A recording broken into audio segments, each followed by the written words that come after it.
Chapter 36. If it's Tuesday, where the hell are we? You haven't had an adventure until you've tried to rent a wheelchair in Nice, France, without speaking French. For many years, when I was gainfully employed in the industry, Deborah and I never took a long vacation. Because of LA's amenable location, beaches, mountains, and desert are all accessible. We took long weekends locally when I could get away. I probably could have gotten away more often, even for long vacations, but I couldn't help feeling that the minute I left, some fecal material would hit the fan, which I was sure I could have prevented if only I had been there. I couldn't help feeling that way, because whenever I got back to the office on Monday morning, the fecal material was already in flight. We were away with the kids for about 10 days when we took the train to Boston, but it was quite a while before Deborah and I were alone for an extended time.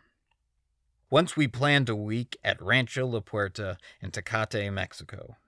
The Health Ranch and Spa is at one end of town and the Tecate Beer Factory at the other, a convenient arrangement for the resourceful. There used to be a couple of decent restaurants in town as well, probably many more by now, and the guests of the ranch who were supposed to be eating properly and exercising vigorously frequently bumped into each other when they slipped away to pig out on enchiladas, tacos, and tortillas.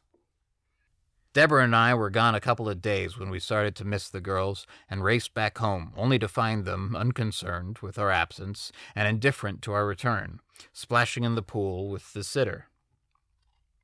With the next opportunity, we signed up for a package tour of Europe, all the highlights. Deborah was anxious to visit every art gallery in Italy, but as our chartered bus approached the Swiss-Italian border, we found ourselves in a long line of stalled traffic. The border was in sight. Our tour guide got out to investigate and learned that at 5 o'clock the Italian border guards were going on strike and the border would be closed. It was 5 minutes to 5. Our guide vehemently conferred with the guard. A minute or two passed. I believe something changed hands. Then he hurried back, boarded the bus. The driver skillfully pulled out of line, and we darted, if a large Mercedes-Benz coach can be said to dart, across the border at the stroke of 5, leaving the line of disgruntled and disappointed drivers behind. At the hotel, we learned that the border guards and the art gallery guards were in the same union, and they were all on strike. The galleries would be closed throughout our stay, but at least Deborah would be able to visit the churches. We also learned that there was a phone number to call for information about what else was going to be closed, but the operators who manned the information number were on strike. 2 men on the tour were notably unsociable. They were white South Africans who were traveling together and who visited every opera house in cities where there was one. Coincidentally, the tour bus stopped in Lugano for lunch one day, and my Uncle Fred and his wife Anne, who were living there, met us in front of the restaurant. Later, the South Africans approached us with some diffidence.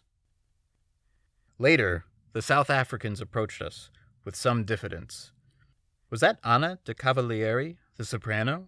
They asked. Yes, I told them somewhat smugly. She's my aunt. I knew that American Annie McKnight would be pleased to learn that she'd been recognized so long after her retirement, and from then on, the 2 South African opera buffs couldn't have been more cordial. It took me a long time to persuade Deborah to commit to our first cruise. She thought days at sea would be tedious and boring, and what about her precious art galleries? But my folks had been on a cruise to Alaska and recommended it highly. So when the occasion arose, I booked us for the 1 week when I thought I could get away with a minimum of guilt. At the last minute, the cruise was canceled due to bad weather.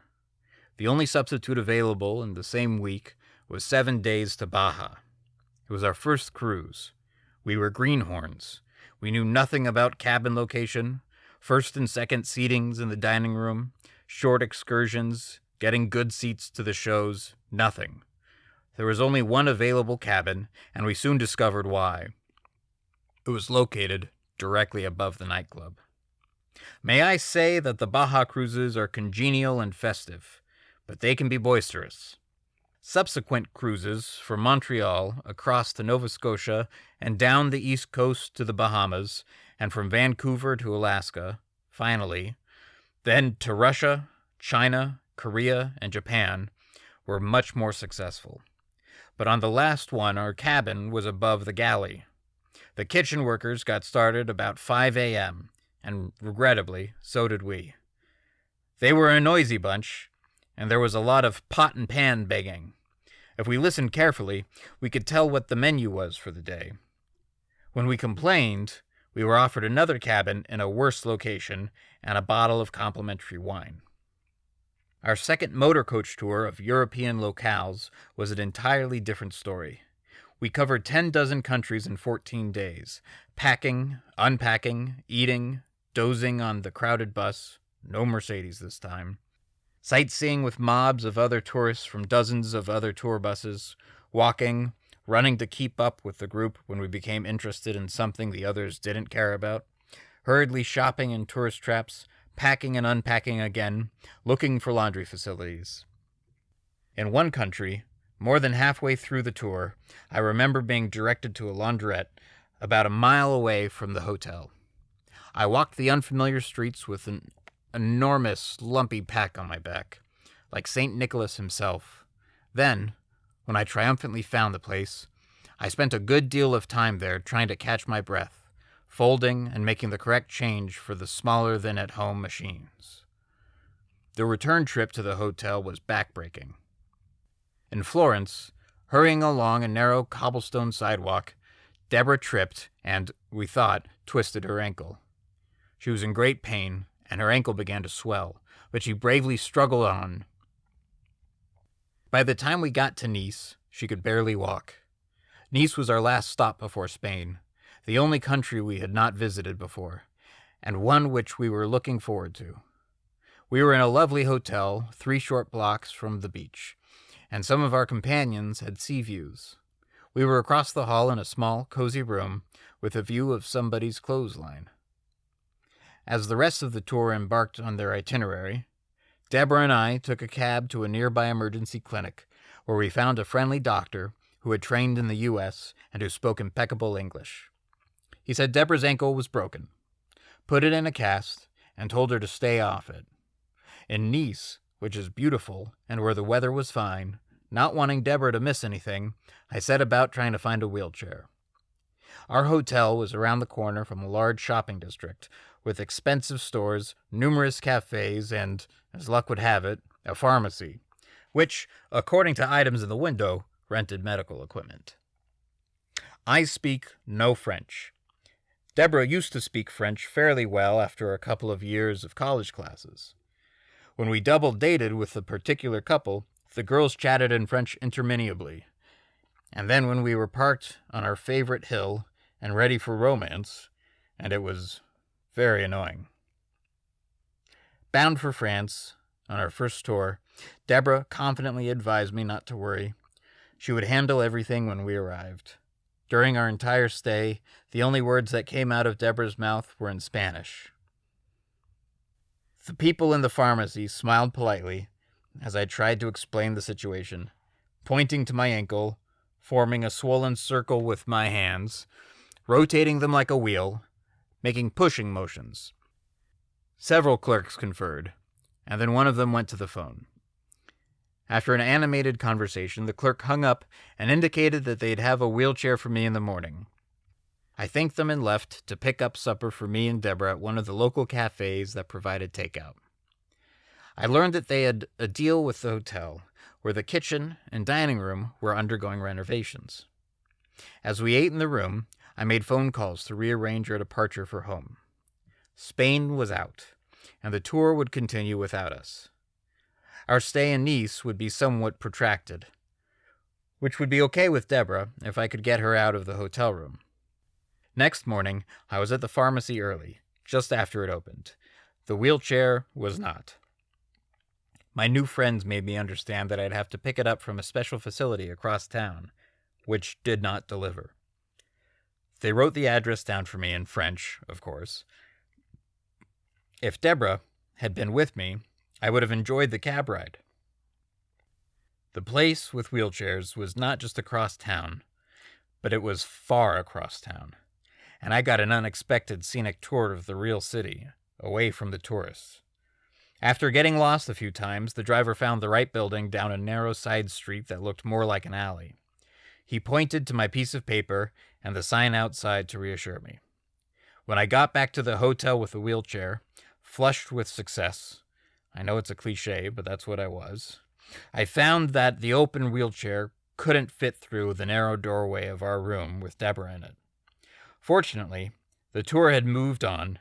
The room with a great view across the hall was available, and the wheelchair just made it. While we waited for the paperwork and our new plane reservations, I wheeled Deborah around our neighborhood and down the beach, where small-breasted women were sunbathing topless. We ate at sidewalk cafes, window-shopped, strolled, wheeled, the promenades. The people in Nice were nice. Except for the inconvenience and discomfort, Deborah was a great sport, and after a few days, the flight home was uneventful. We live in Oxnard, California now, on the coast north of Malibu and south of Santa Barbara. Offhand, it seemed an unlikely home for us, although we used to weekend at Beachfront Hotel here. We never left the 4-lane paved road from the freeway to the hotel then, and we never thought to check out the town for future reference. As a matter of fact, when we were looking at houses here later, we couldn't afford Santa Barbara, but wanted to be near the ocean. We asked the realtor where the center of town was, and she pretended not to know. She probably didn't want to discourage us. Downtown is a few square blocks of small stores struggling to survive with the advent of malls and shopping centers, and many of the signs here are in Spanish. Oxnard, Howie disliked the name, it belonged to the brothers who started a beet processing plant here 100 years ago.